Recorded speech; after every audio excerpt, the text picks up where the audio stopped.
அஸ்ஸலாமு அலைக்கும். Hi viewers, it's a good Sunday morning.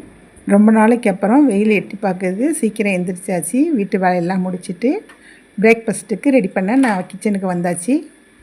இன்றைக்கி இடியப்ப மசியல் ரெசிபி தான் பார்க்க போகிறோம். இது காரைக்காலில் நாகூர்லாம் ரொம்ப ஃபேமஸ்ஸு. நான் ஒரு 5 இடியப்பம் எடுத்துருக்கேன். அது நைட்டு சுட்டது. அதுக்கு ஒரு 1/4 டம்ளர் பால் எடுத்துக்கிட்டேன். ஒரு முட்டை, ஒரு சிட்டிகை உப்பு, ஒரு சிட்டிகை பெருஞ்சீரகத்தூள், தேவையான அளவுக்கு நெய்.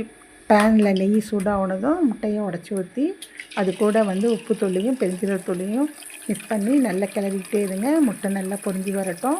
இப்போது அந்த இடியப்பத்தை கூட பாலை ஊற்றி நல்லா உதிரி ஆக்கிக்கிட்டு அதையும் அதில் போட்டு சேர்த்துங்க. நல்லா கொஞ்சம் ஹை ஃப்ளேமில் வச்சு நல்லா கிண்டி விடுங்க. நல்லா பொரிஞ்சிக்கிட்டு வரும். அடுப்பை ஆஃப் பண்ணிவிடுங்க. இப்போ நமக்கு இடியப்ப மசியல் ரெடி ஆகிடுச்சு. இதை பிரேக்ஃபாஸ்ட்டு, லஞ்சு, டின்னர் 3க்கும் இதை செய்யலாம். இது கூட தேனும் சர்க்கரையும் கலந்து சாப்பிட்டா ரொம்ப சூப்பராக இருக்கும்.